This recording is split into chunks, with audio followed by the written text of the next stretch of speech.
Nasionalisme merupakan kata yang sering kita temui berada di lini masa yang menyikapi suatu hal yang berbau asing. Bahkan kita seringkali menyebut Anda tidak nasionalisme atau kamu kurang nasionalisme. Kata nasionalisme ini terkadang juga ditujukan kepada pemuda dan organisasi masyarakat atau ormas. Lantas bagaimana sebetulnya peran pemuda dan ormas atau organisasi masyarakat dalam membangkitkan rasa nasionalisme? Pada kesempatan hari ini kita akan membahasnya dalam dialog 4 pilar dengan tema pemuda, ormas, dan nasionalisme bersama dengan ketiga narasumber yang sudah hadir bersama saya. Yang pertama Bapak Bambang Eko Purnomo, anggota Komisi C DPRD Provinsi Jawa Tengah, sekaligus Ketua Pemuda Pancasila Jawa Tengah. Pak BEP, selamat siang. Siang Mbak. Akrabnya disapanya Mas BEP aja berarti. Iya Mbak, Mas minimal BEP. break even point Mbak. Break even point.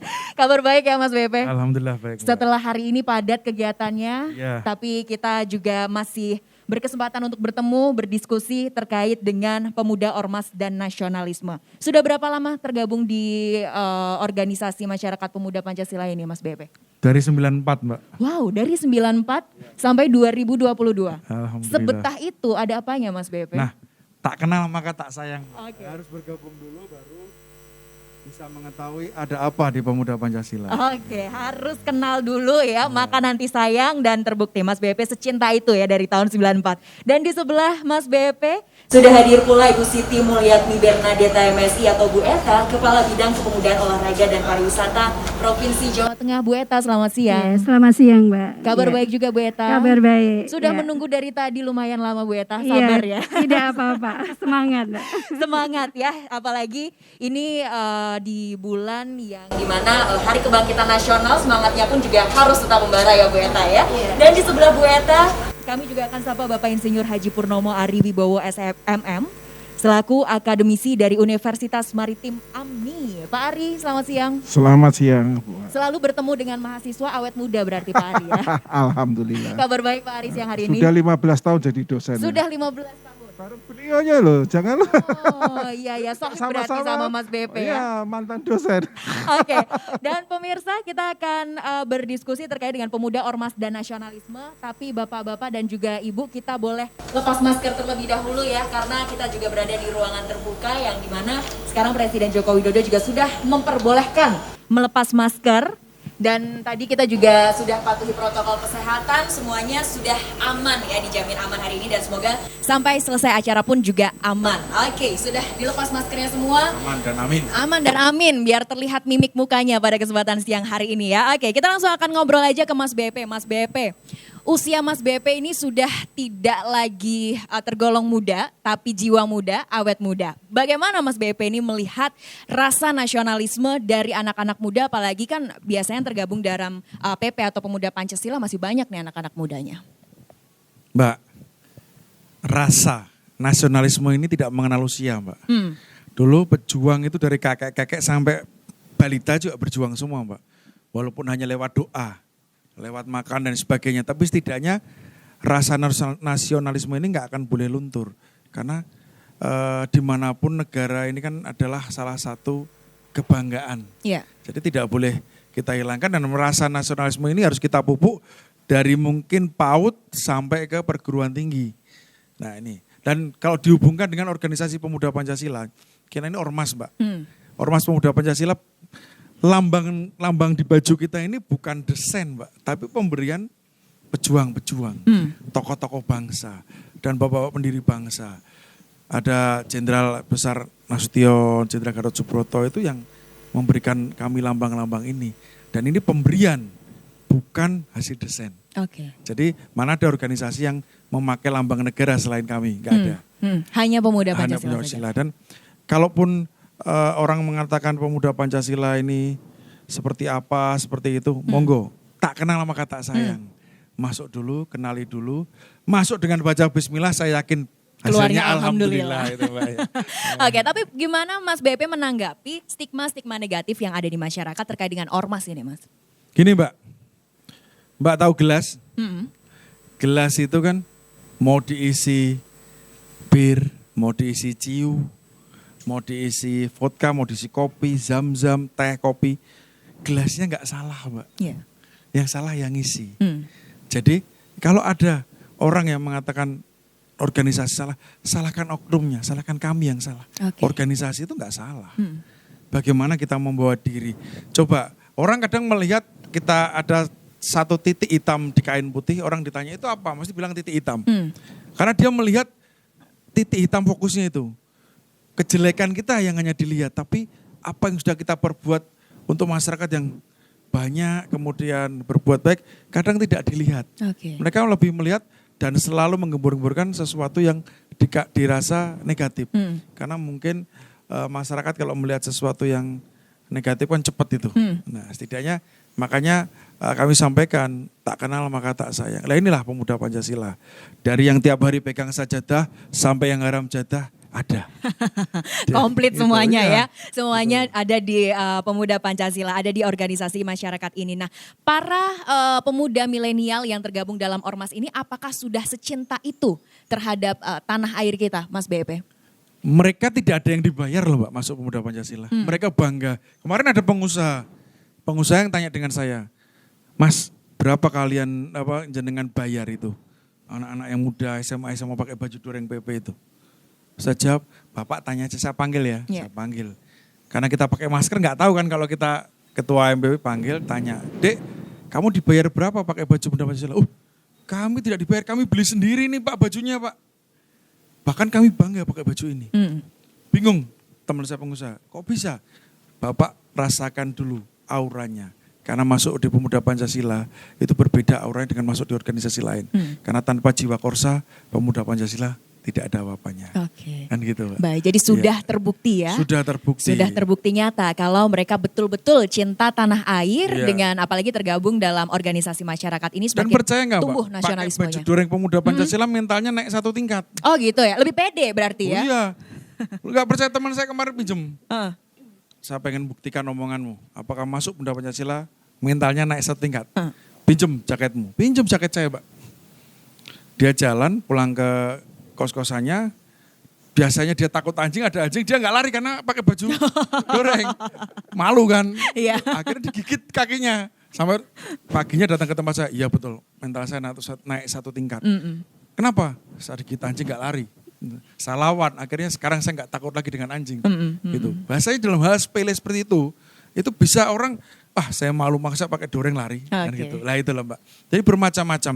Kita melihat dari sisi mana orang memandang Pemuda Pancasila. Yang penting kan gini, orang itu boleh berkomentar, orang boleh mencela, tapi kenali dulu kami dari dalam. Kenali dulu, karena ibaratnya Pemuda Pancasila itu ibarat bengkel. Masuk Pemuda Pancasila itu kita benahi. Kalau mobil masuk peok kan kita kenteng, Ya, biar jadi direparasi bagus. ya. Kalau keluar lagi kemudian nabrak lagi kan bukan salahnya organisasi Mbak. Minimal tidak ada namanya kader Pemuda Pancasila yang nyopet. Tidak ada kader Pemuda Pancasila yang jambret, kan nggak ada. Kalau paling ketangkap pakai doreng ternyata dia tidak punya KTA, kan gitu. Jadi setidaknya kita membawa sesuatu yang lebih baik, kita tanamkan bahwa pertemanan, persaudaraan itu lebih susah daripada permusuhan. Ya. Pertemanan kita perlu proses perkenalan, ngobrol, kemudian diskusi dan sebagainya baru jadi teman. Kalau nggak kenal, kita mau cari musuh di jalan kita ludahi aja jadi musuh Mbak. Betul. Jadi lebih susah untuk mencari teman daripada mencari musuh. Makanya rawatlah pertemanan itu. Tapi kadang orang yang merasa bahwa ya biasa Mbak, namanya manusia hidup itu kan ada yang suka dan ada yang tidak suka. Ada yang iri, ada yang tapi setidaknya bagaimana kita mengkolaborasi itu. Apapun kita berusaha menjadi yang terbaik bagi diri kita dan keluarga kita. Setidaknya kita juga masih menghargai orang tua dan sebagainya. Ketimuran masih kita bawa. Ya. Karena Pancasila ini kan ada nilai-nilainya Mbak. Nah kita masih jaga nilai-nilai tersebut sehingga masih bisa bertahan. Dan mungkin ketika nanti Pancasila itu dianggap minir, kamilah satu-satunya yang berjuang untuk Pancasila. Oke, baik ya. Jadi memang tumpah darah semuanya demi Pancasila ya, Pak Mas BP ya. Oke, kita ke Bu Eta. Bu Eta, kalau dari sisi pemerintah ya, sebetulnya seperti apa sih nasionalisme itu sendiri dan bagaimana ini peran-peran pemuda khususnya di Jawa Tengah? Terima kasih Mbak. Iya. Kebetulan kalau di Dispora Porpor Jateng ya, kebetulan saya juga menjabat di Kepala Bidang Kepemudaan. Kalau terkait dengan nasionalisme, memang bagaimana para pemuda itu mencintai bangsa ini ya. Mencintai itu berarti bangga sebagai warga negara Indonesia, dan bagaimana untuk mengisi kemerdekaan ini tentunya para pemuda harus mengisi selama hidupnya ini sesuatu yang bermanfaat tentunya ya, bermanfaat untuk perkembangan bangsa dan negara. Kebetulan di Dispora Parprov Jateng ada beberapa program yang bisa menampung kegiatan kepemudaan yang tentunya itu berkontribusi untuk pembangunan, meningkatkan rasa nasionalisme itu sendiri. Seperti untuk di bidang penyadaran tentunya ya, itu ada wawasan kebangsaan dan bela negara. Jadi di situ pada program itu bagaimana pemuda itu mengerti bahwa bangsa Indonesia ini sekitar 1/4 ya itu adalah pemuda, dan itu adalah kekuatan yang besar. Bagaimana pemuda yang memiliki usia 16 sampai dengan 30 tahun itu memiliki potensi yang besar, kemudian kita arahkan ke hal-hal yang positif dan kita bekali tentunya dengan hal-hal yang istilahnya untuk bekal dia ke depan, itu akan menjadi power yang besar ya untuk bangsa Indonesia ini. Karena ke depan itu tentunya akan estafet kepemimpinan itu juga akan letakkan di pundak para pemuda. Kemudian juga di bidang kepeloporan juga kami selaku pemerintah ya, itu juga menghimbau kepada para pemuda itu, ayo kita bersama-sama, ayo kita menunjukkan bahwa pemuda itu kreatif, inovatif ya. Itu adalah program kita. Dan memang rasa nasionalisme di para pemuda itu harus selalu kita pupuk. Karena kita di era globalisasi itu banyak sekali tantangan, banyak sekali hambatan. Jadi anak-anak muda memang ayo selalu kita arahkan untuk program-program yang positif. Kemudian di bidang kepemimpinan kita juga ada program-program terkait bagaimana seorang pemuda itu bisa aktif di kegiatan organisasi kepemudaan. Karena pemuda-pemuda itu yang tentunya yang memiliki potensi sebagai pemimpin itu dia yang selalu aktif dalam organisasi kepemudaan. Itu juga selalu kita dorong bagaimana anak muda itu bisa menyalurkan apa istilahnya pemikirannya, bisa menyalurkan apa yang menjadi hati atau pemikiran yang positif untuk kemajuan bangsa ini. Jadi selalu diajak berdiskusi seperti itu ya Ibu ya dengan Disporapar agar kita tahu nih pemikiran anak muda seperti apa sih. Jadi didorong juga nih Bu untuk tergabung dalam ormas-ormas seperti itu ya? Iya, OKP organisasi kepemudaan. Organisasi kepemudaan ya, Bagaimana respon dari anak-anak muda, kan ini sudah diinisiasi oleh Disporapar?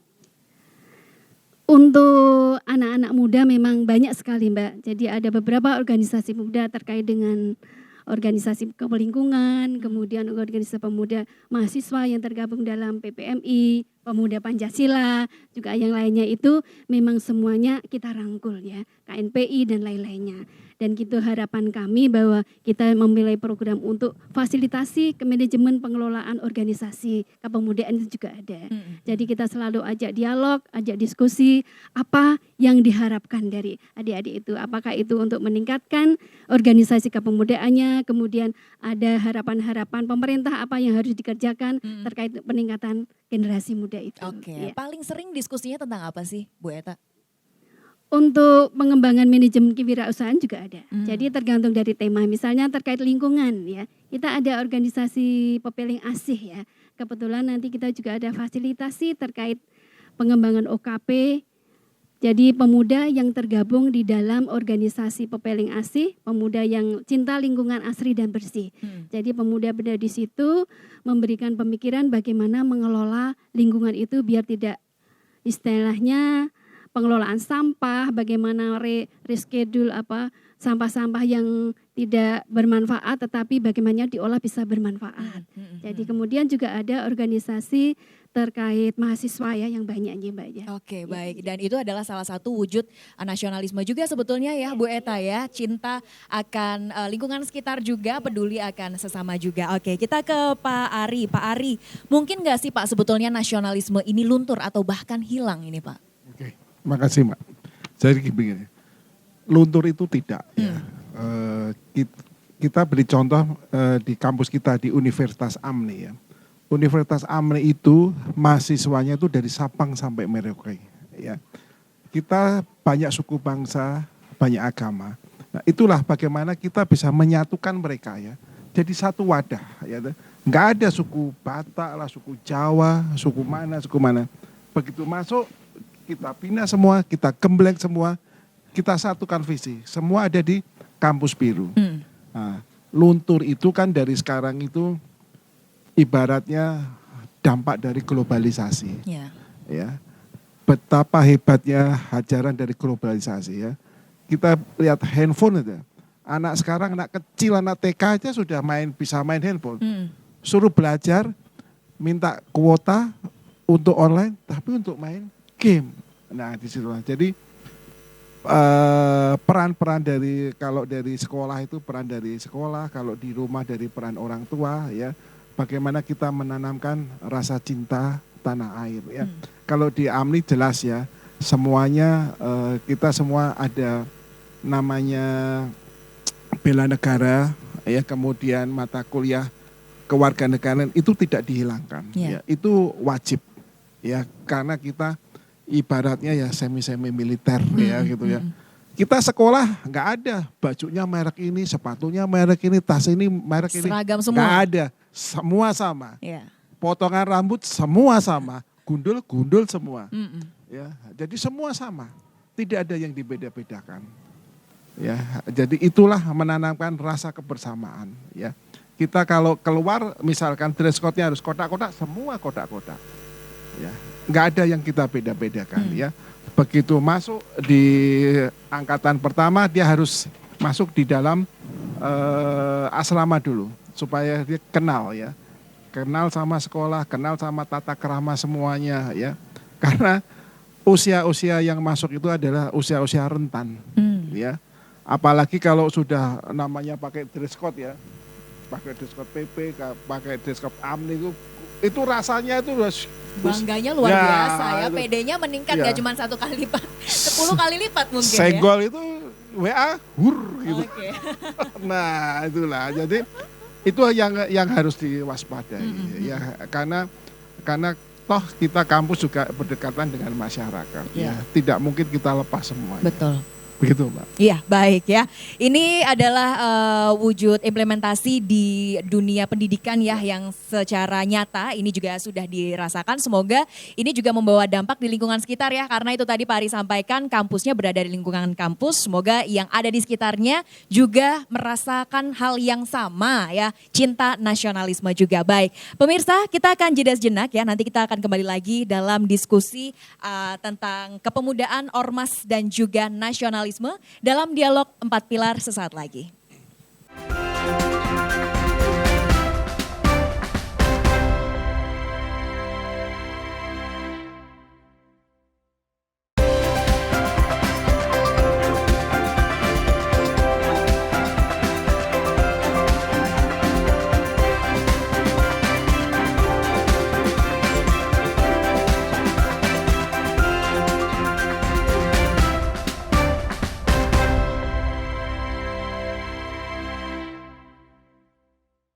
Nasionalisme merupakan kata yang sering kita temui berada di lini masa, yang menyikapi suatu hal yang berbau asing. Bahkan kita seringkali menyebut Anda tidak nasionalisme atau kamu kurang nasionalisme.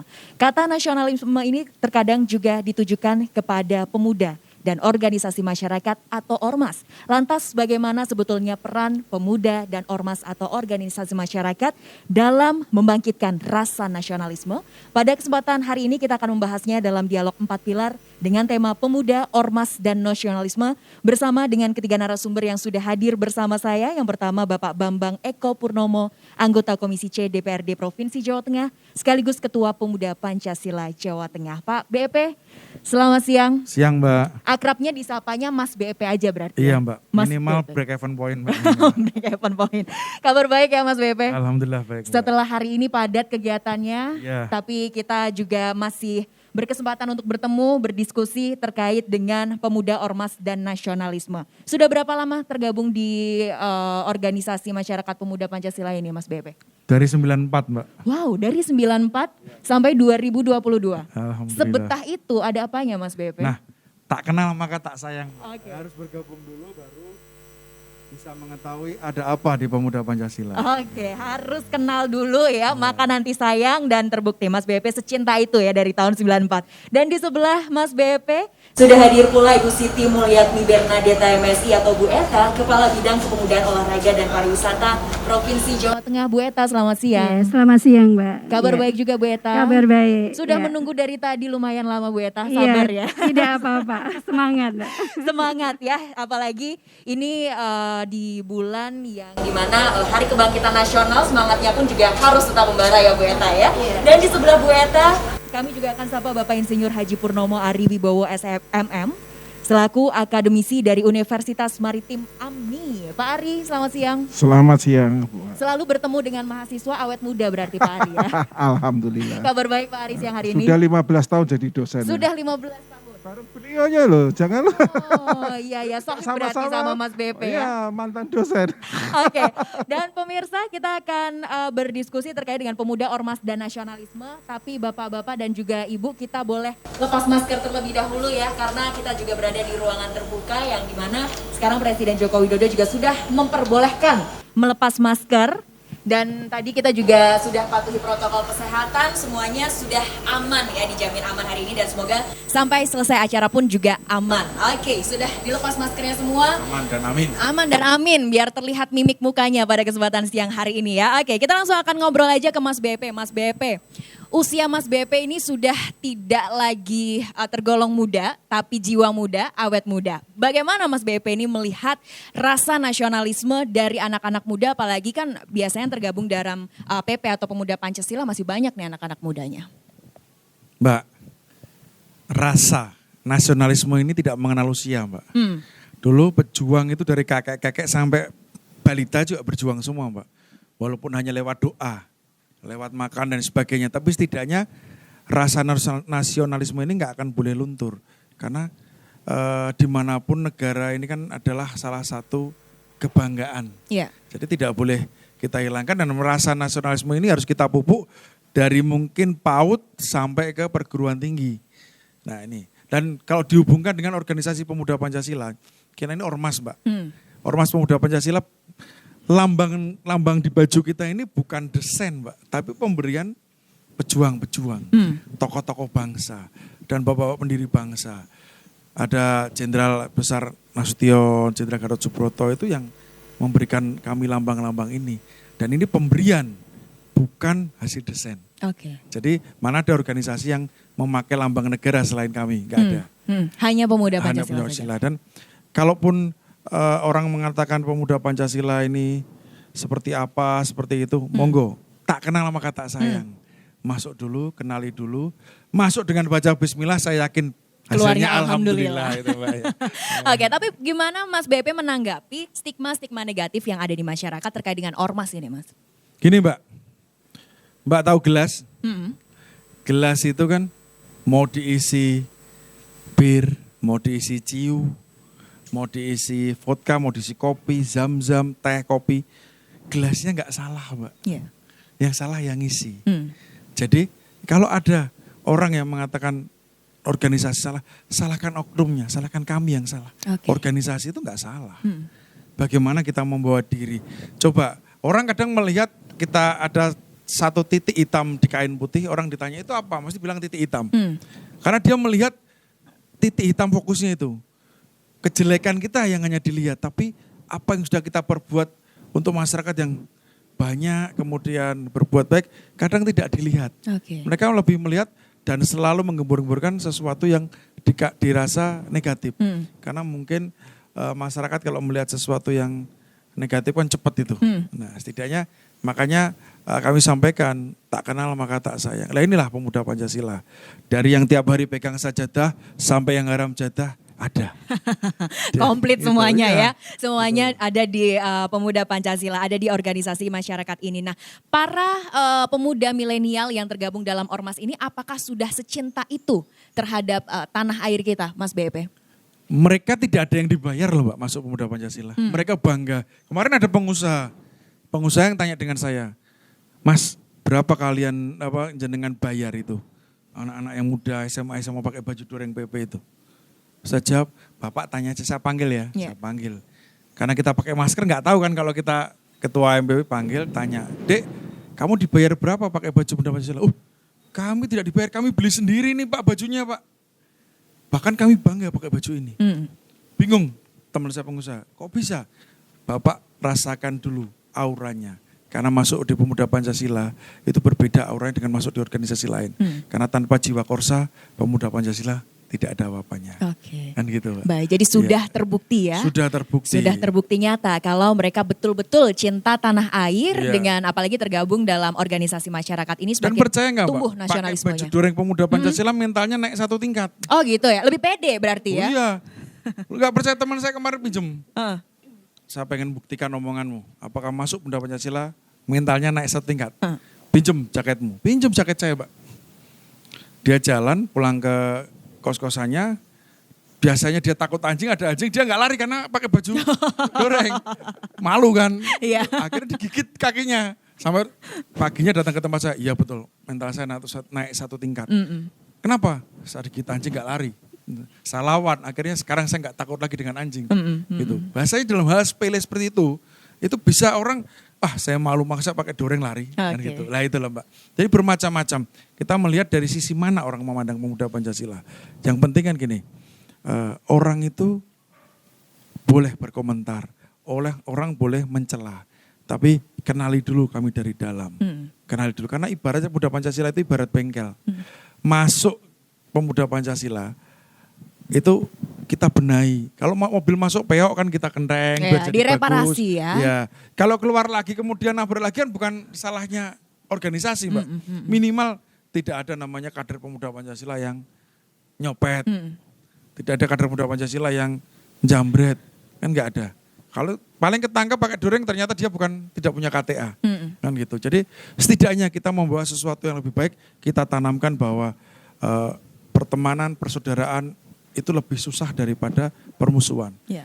Pertemanan kita perlu proses perkenalan, ngobrol, kemudian diskusi dan sebagainya baru jadi teman. Kalau nggak kenal, kita mau cari musuh di jalan, kita ludahi aja jadi musuh Mbak. Betul. Jadi lebih susah untuk mencari teman daripada mencari musuh. Makanya rawatlah pertemanan itu. Tapi kadang orang yang merasa bahwa ya biasa Mbak, namanya manusia hidup itu kan ada yang suka dan ada yang tidak suka. Ada yang iri, tapi setidaknya bagaimana kita mengkolaborasi itu.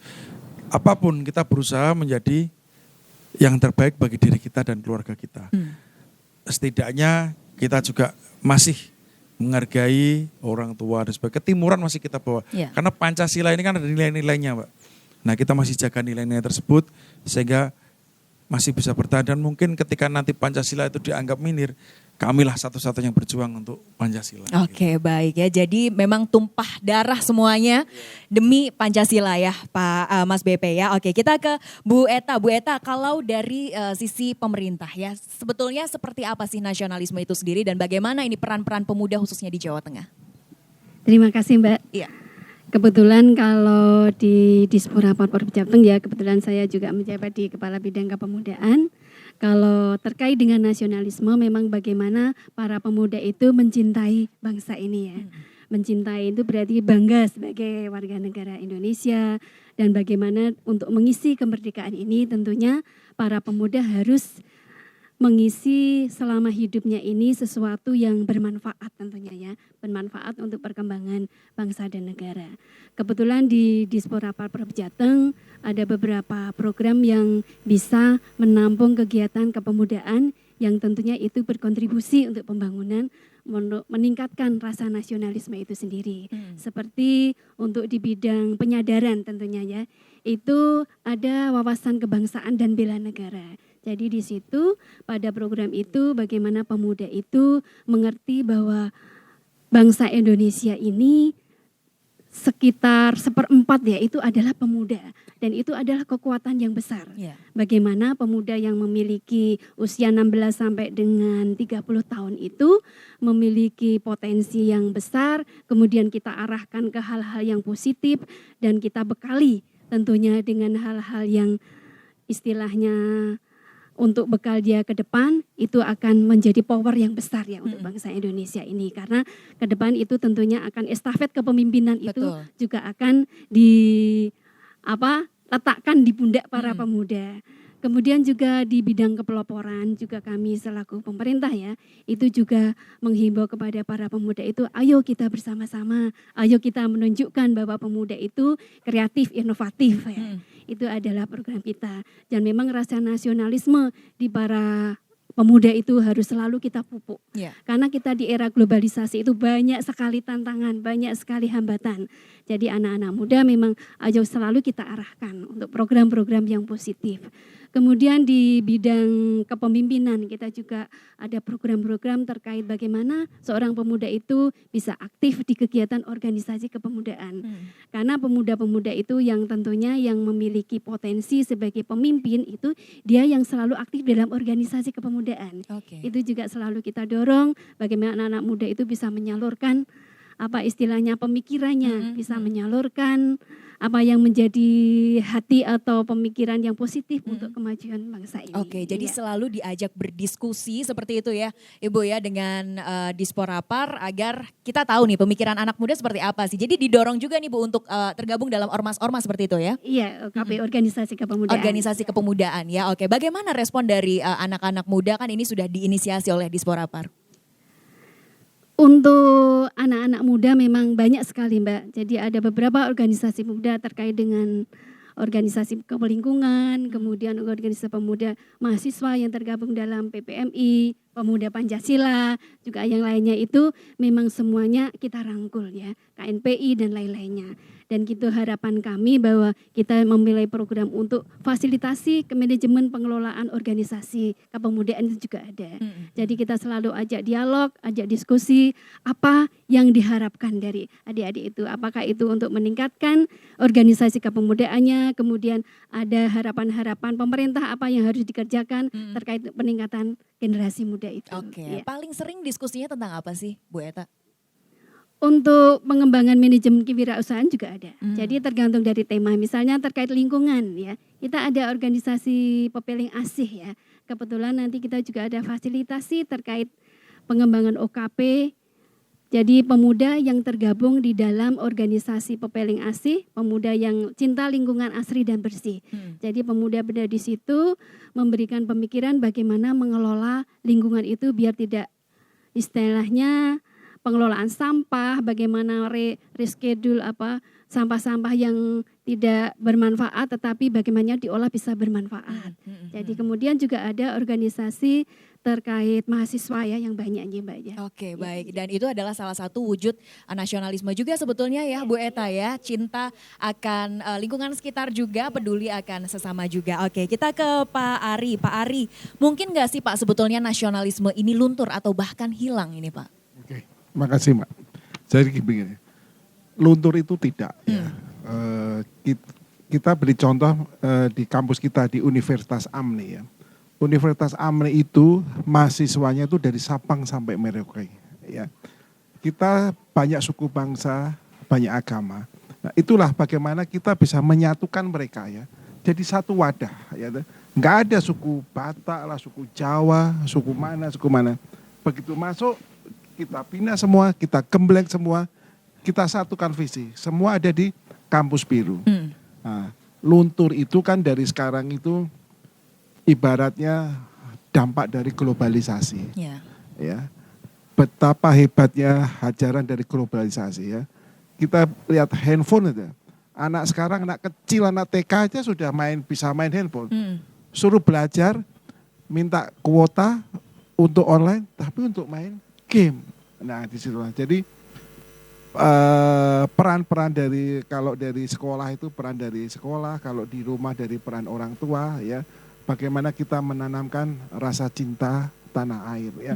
Kalau di Amni jelas ya, semuanya kita semua ada namanya bela negara ya, kemudian mata kuliah kewarganegaraan itu tidak dihilangkan. Ya, itu wajib ya, karena kita ibaratnya ya semi militer ya gitu ya.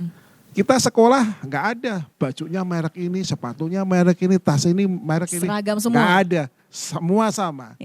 Potongan rambut semua sama, gundul semua. Ya, jadi semua sama, tidak ada yang dibeda-bedakan. Ya, jadi itulah menanamkan rasa kebersamaan. Ya, kita kalau keluar, misalkan dress code-nya harus kotak-kotak, semua kotak-kotak. Ya, nggak ada yang kita beda-bedakan. Ya, begitu masuk di angkatan pertama, dia harus masuk di dalam asrama dulu, supaya dia kenal ya, kenal sama sekolah, kenal sama tata krama semuanya ya, karena usia-usia yang masuk itu adalah usia-usia rentan, ya.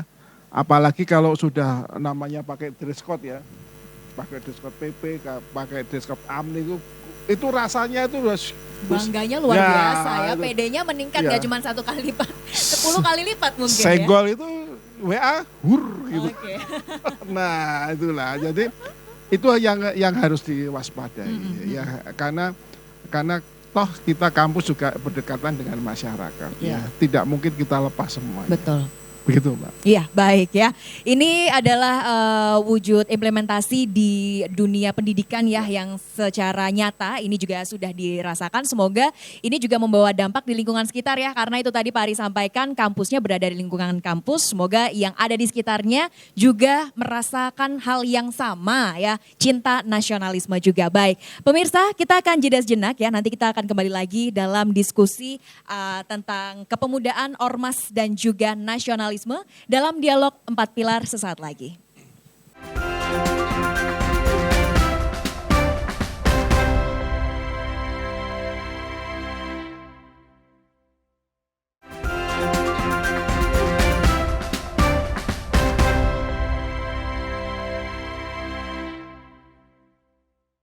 Kita lanjutkan perbincangan kita dalam dialog 4 pilar kebangsaan dengan tema pemuda, ormas dan juga nasionalisme. Kita tanya ke masing-masing narasumber ya pemirsa, sebetulnya bagaimana implementasi nasionalisme yang sudah diterapkan dalam diri sendiri, lingkungan keluarga dan juga orang-orang sekitar. Ke Mas BP terlebih dahulu, bagaimana sebetulnya implementasinya Mas BP? Nah tadi Mbak yang saya jelaskan, saya mulai mencintai produk-produk dalam negeri. Dari anak dan sebagainya, tidak harus bermerek luar negeri untuk sepatu, untuk buku dan sebagainya, tas.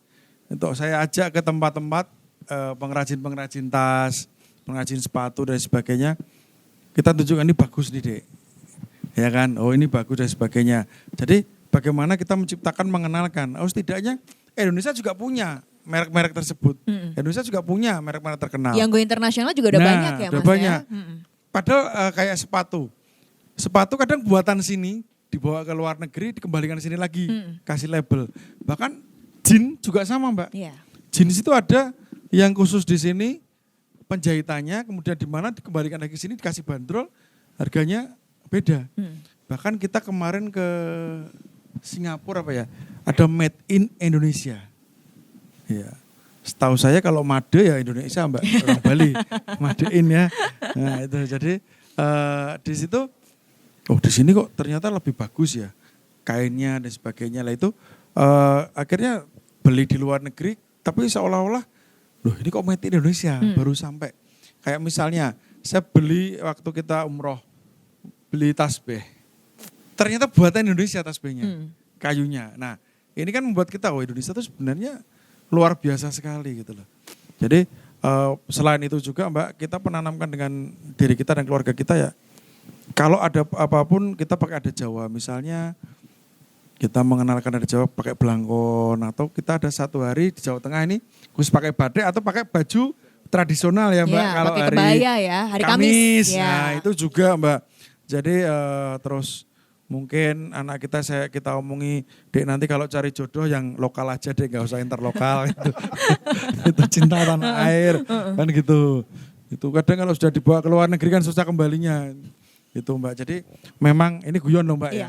Jadi itu bagaimana cara kita mempraktekkan di diri kita, lingkungan kita, keluarga kita. Ya mungkin kadang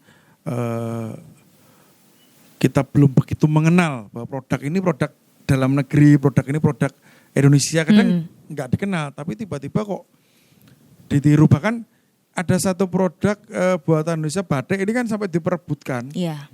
Ya kan, terus kemudian keris itu diperebutkan, mempatenkan di dunia. Kemudian reok Ponorogo dan sebagainya. Jadi bahwa Indonesia ini kan kaya. Dulu waktu misalnya negara tetangga itu dulu belum punya guru kan ngimpor gurunya di guru dari Indonesia. Diimpor ke sana dikenalkan budaya-budaya ternyata sama. Setelah itu mau diklaim kan gitu. Bahkan lagu daerah saja mau diklaim luar negeri kan gitu. Rendang aja diklaim luar negeri ya. Iya. Rendang apalagi orangnya nanti diklaim dan sebagainya. Nah itu jadi kita mulai semuanya dari diri kita Mbak. Iya. Kita mulai dari apa yang kita lakukan hari-hari, kemudian makan ya tidak harus makan pizza ibaratnya gitu. Indonesia juga ada pizza loh. Ya, kajere, telur dadar itu kan. Kalau di sini mungkin masuk restoran jadi puyung hai. Kan dok dadar kan gitu. Harganya sudah berbeda. Kan gitu. Jadi misalnya ikan bakar. Jadinya kan kalau bahasa Inggrisnya kan di Inggris kan sudah harganya mahal. Gado-gado. Tadi di hotel jadi mahal. Padahal di sini cuma 10.000, di hotel jadi 45.000. Kan gitu. Ya kan Mbak? Jadi sesuatu sebenarnya bagaimana kita mengolah diri kita, mengekspor diri kita supaya kita mencintai produk-produk dalam negeri sehingga itu setidaknya menimbulkan rasa nasionalisme terhadap diri kita, keluarga kita dan lingkungan kita. Oke, itu mungkin ya. itu, Mbak. Hal sederhana, hal simpel yang bisa kita terapkan dari diri kita sendiri ya pemirsa ya. Itu salah satu contoh dari Mas BP. Kalau dari Bu Eta seperti apa Ibu implementasi nasionalisme yang selama ini sudah Ibu bangun untuk diri sendiri dan juga keluarga dan orang-orang sekitar? Terima kasih Mbak untuk rasa nasionalisme. Untuk diri saya sendiri sebenarnya nggak jauh berbeda dengan tadi yang sudah disampaikan Mas BP ya, bahwa semua produk-produk dalam negeri tentunya kita sangat mencintai lah bagaimana agar nanti UMKM itu juga akan berkembang ya. Jadi istilahnya kalau kita selalu membelinya luar tentunya UKM itu nanti akan mati ya. Jadi kita juga apalagi sekarang ini setelah pandemi itu bagaimana kita bisa memulihkan ekonomi, kita genjot lah ya bagaimana kita harus baik itu makanan, kemudian fashion, yang lainnya kita harus memakai produk-produk dalam negeri. Kemudian pariwisata juga seperti itu ya, kita juga ini sudah mulai maju, mulai bergerak lagi ya. Kita juga harus mencintai bagaimana kita wisata ya ke dalam negeri saja, nggak usah keluar-luar ya. Yang punya duit-duit banyak itu kan harusnya kita harus bisa membantu sesama kita. Karena dengan pariwisata kan kita multiplier efeknya banyak ya. Betul. Jadi kita bisa memakai ojek, memakai tenaga orang masyarakat lokal, kita mencintai tempat-tempat wisata yang ada di sini. Dan juga kepada anak-anak juga kita selalu tanamkan bahwa bagaimana nasionalisme itu kalau sebagai mahasiswa harus menjadi mahasiswa yang baik. Ya. Kalau jadi anak sekolah ya bersekolah yang baik. Itu salah satu bagaimana kita mencintai negara ini dan menjadi generasi atau orang yang istilahnya bisa dibanggakan lah, tidak menjadi istilahnya sampah atau yang merusak negara ini. Oke, anak muda yang harus berguna ya untuk bangsa kita, untuk negara kita. Baik, kalau dari Pak Ari yang setiap hari ketemunya sama anak-anak muda, ketemunya sama mahasiswa, gengsi nggak sih Pak kalau pakai pakaian yang nggak branded gitu? Kalau di tempat kita pakaian itu sama. Dosen sama mahasiswa pakaiannya sama. Sama ya? Sama, nggak ada bedanya. Dia biru, kita juga biru. Nah, kalau untuk di lingkungan karena kampus kita itu nempel ya, nempel dengan lingkungan sekitar. Jadi mes-mes kita juga nempel masuk di lingkungan ya. Kebetulan saya juga pengurusnya. Jadi semua yang nempel dengan lingkungan itu kalau ada siskampling itu wajib ya. Diikutkan, didaftarkan. Semuanya ikut ya, tidak ada terkecuali. Kemudian kalau ini yang biasanya sudah menjadi kebiasaan itu, wah waktu ini gede-gedenya sumber ya, pas hujan deras, banjir itu kampus kita tuh pasti sudah siaga satu ya. Mulai dari sekoci, mulai dari pelampung, kita sudah keluarkan semua, tidak usah disuruh itu sudah Pak Wali Kota itu sudah tahu. Mas Ari sudah siap, oh selalu siap Pak. Karena daerah kita memang rentan banjir. Maju sedikit genduk itu, wah itu kalau banjir enggak karu-karuan itu. Ngeri kalau banjir. Ya, jadi kita selalu siaga lah. Mau banjir, mau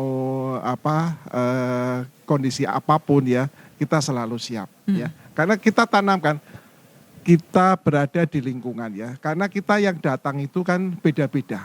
ya masuk ke dalam lingkungan Semarang, lingkungan Jawa, pastikan tata caranya juga berbeda. Semuanya akan berbeda. Kemudian kita satukanlah, saling hormat menghormati. Tidak boleh mabuk-mabukan di sana. Ya karena kalau ketahuan bahaya, kalau di kampus ketahuan mabuk gitu, wah skorsingnya berat. Iya. Ya jadi kita tanamkanlah rasa kebersamaan. Ya jadi saling memiliki, saling menjaga gitu. Demikian, Mbak. Baik, kalau dari Amni berarti adalah untuk lingkungan sekitar ya, kesiapsiagaan bencana dan lain-lain untuk masyarakat itu adalah salah satu wujud nasionalisme yang nyata. Nah Mas BP, di segmen terakhir ini apa pesan Mas BP untuk anak-anak muda, generasi bangsa yang nantinya akan dicetak sebagai generasi emas di tahun 2045 nanti Mas BP? Mungkin mereka mulai browsing ya, karena mereka sekarang media sosial lebih tinggi. Browsing apa sih bangsa Indonesia itu seperti apa, produknya apa saja, terus apa yang bisa mereka ikut di situ, entah itu punya sesuatu pemikiran yang baru untuk mengembangkan ataupun membuat sesuatu yang kreatif, sehingga kayak misalnya kesenian dan sebagainya. Jadi nggak perlu kita panggil. Kalau misalnya ulang tahun kita panggil band luar negeri, nggak perlu lah. Kita panggil yang lokal, kentrung, kemudian mungkin dolala, atau mungkin cepetan, atau mungkin kuda lumping. Setidaknya masyarakat yang muda-muda ini, ayo ikut kenali kesenian budaya kita. Karena jarang sekarang saya lihat penabuh niaga kendang itu jarang yang anak-anak kecil muda jarang gitu loh. Ayo kita tingkatkan itu dan mungkin kita bisa support juga ya Mbak, masalah pemerintah provinsi bisa support masalah itu bahwa pendidikan usia dini khusus untuk kesenian, nguri-uri budaya Jawa itu, karena sekarang juga dalang kecil juga sudah mulai jarang. Gitu, adanya dalang keributan ya Mbak. Gitu. Jadi dalang kecil tapi sudah jarang, kemudian penabuh itu, dan kita harus mencoba juga mengenalkan, kita buat dari sekolah-sekolah di tingkat SD, TK, kesenian-kesenian kecil kita kenalkan. Atau mungkin kadang museum-museum kita untuk cinta tanah air ini besok dijadwalkan, mungkin kota ya Bu ya, dijadwalkan SD ini kemana, museum, kemudian dikenalkan SD ini kemana gitu. Jadi seminggu sekali ada kegiatan yang SD dikenalkan museum-museum seni maupun museum-museum perjuangan, bahwa ini loh susahnya merdeka, susahnya berjuang, berkorban nyawa, kemudian tenaga, pikiran, harta, benda dan sebagainya. Bukan harta, tahta, wanita, bukannya Pak. Tapi setidaknya pengorbanan ini anak-anak bisa tahu bahwa susahnya merdeka. Jadi bukan hanya pemberian, ini bukan pemberian, tapi dengan perjuangan, sehingga harus merawatnya. Dan jangan sampai dipecah belah oleh sesuatu yang tidak jelas. Itu saja dari saya. Terima kasih Mas BP. Kalau dari Bu Eta, apa Bu yang ingin disampaikan? Karena Ibu juga sering bertemu dengan anak-anak muda ya, khususnya di wilayah Jawa Tengah ini. Terima kasih Mbak. Yang Ibu sampaikan, saya sampaikan terkait dengan bagaimana meningkatkan nasionalisme ke para pemuda, yaitu bahwa pemuda harusnya bangga dulu sebagai anak bangsa ini. Itu adalah salah satu kunci ya.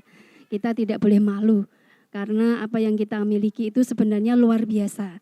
Jadi kita tidak usah istilahnya minder dengan negara lain atau yang dimiliki negara lain. Kita harus memiliki karakter yang kuat, jati diri kita harus kita bangun berdasarkan bangsa kita ini Indonesia. Dan harapan saya terkait untuk para pemuda, isilah selama perjuangan ini, kehidupan panjenengan semua ini dengan pendidikan yang bagus, kemudian tidak usah selalu mengeluh, karena anak-anak yang selalu mengeluh itu tentunya yang tidak tahan banting ya Mbak ya.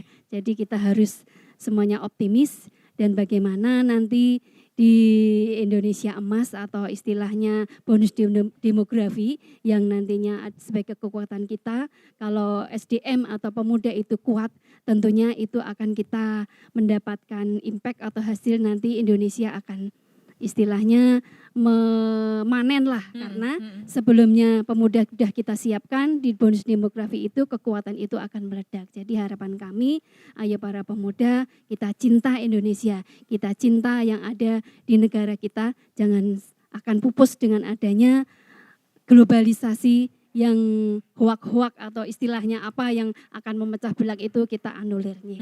Terima kasih. Baik, jadi menuju Indonesia Emas karena nantinya yang akan duduk di kursi dewan setelah Mas BEP adalah anak-anak muda yang sekarang ya penerus ya, generasi penerus bangsa ya, siapa tahu nanti pengen jadi anggota dewan juga ya. Mungkin next saya yang akan duduk di kursinya Mas BEP, kursi sebelah maksudnya ya. Kalau dari Pak Ari, apa yang ingin disampaikan terakhir nih Pak Ari untuk anak-anak muda? Oke, ya ini selalu saya sampaikan kepada mahasiswa saya ya. Jangan sampai ada waktu luangmu kamu gunakan untuk yang negatif. Isi dengan yang positif. Karena waktu itu tidak akan kembali. Tidak ada time tunnel, nggak ada ya. Semuanya akan kembali ke depannya. Jangan pernah menoleh ke belakang ya. Kalau kamu menoleh ke belakang, sudah ketinggalan zaman itu. Isi kegiatan yang positif, positif, positif ya. Karena bagaimanapun juga ya ke depannya, perang yang paling utama itu adalah perang kepada dengan saudara-saudara sendiri. Mencari pekerjaan, ya kan, bagaimana berkompetisi untuk berbisnis ya. Itu kan yang terdekat ya. Makanya isi dengan hal-hal yang positif. Jangan biarkan waktu itu berlalu begitu saja. Ya. Karena waktu itu mahal harganya sekarang. Waktu itu mahal harganya ya. Jangan sekali-sekali kita tidak manfaatkan waktu ya. Makanya kalau di dalam Islam itu ya kita punya sholat 5 waktu. Nah, kalau kita bisa manfaatkan sholat 5 waktu itu dengan tertib, pasti hidup kita juga akan ikut tertib. Ya, itulah ya. Nah, jadi tanamkan selalu waktu, pergunakan dengan baik, isi dengan kegiatan yang positif ya. Enggak usah yang neko-neko. Kadang medsos ya dipakai untuk yang tidak baik ya. Kita menghujat orang dari diri kita sendiri lah dulu ya. Kita perbaiki diri kita, yang penting kita semangat harus maju. Ya, demikian dari saya. Baik, pesan untuk mahasiswa Bapak yang masih belum pengen pulang ke Indonesia apa Pak? Nah itulah, itu susah Mbak. Kalau sudah masalah nggak mau pulang itu nanti lama-lama dia pasti pulang. Oke. Tetap rindu sama. Tetap ada sesuatu yang ngeni dari setinggi-tingginya burung Indonesia. terbang akan kembali ke sarangnya. Oke. Baik ya, kita tunggu nanti ya untuk kembali ke Indonesia dan juga menularkan ilmunya karena itu adalah salah satu wujud nasionalisme juga ya, cinta tanah air. Baik, kami ucapkan terima kasih kepada Mas BP atau Bambang Eko Purnomo, anggota Komisi C DPRD Provinsi Jawa Tengah sekaligus Ketua Pemuda Pancasila Jawa Tengah. Terima kasih Mas BP. Kapan-kapan kita ngobrol lagi dengan topik-topik seru lainnya dan semoga Mas BP sehat selalu setelah ini. Salam buat tim dari PP, Ormas dari Mas BP, semoga semakin cinta lagi terhadap tanah air dan juga jiwa nasionalismenya semakin tinggi. Kami ucapkan terima kasih juga kepada Kepala Bidang Kepemudaan Olahraga dan Pariwisata Provinsi Jawa Tengah, Ibu Siti Mulyatmi Bernadeta MSI. Bu Eta, terima kasih waktunya siang hari ini, walaupun sibuk sekali tapi disempatkan ya ini ya, untuk pemirsa tentunya. Dan terima kasih juga kepada Bapak Insinyur Haji Purnomo Ariwibowo SEMM, selaku akademisi dari Universitas Maritim AMNI. Terima kasih Pak Ari, sehat selalu, salam buat mahasiswa Bapak juga ya. Ya, dan pemirsa, nasionalisme bukan saja berhenti pada memasang atribut merah putih saja, tapi nasionalisme bisa kita tumbuhkan melalui lingkungan sekitar kita, wujud nyata cinta kita akan tanah air Indonesia tercinta. Saya Septiana Devi undur diri, sampai jumpa dalam dialog 4 pilar kebangsaan selanjutnya. Selamat siang.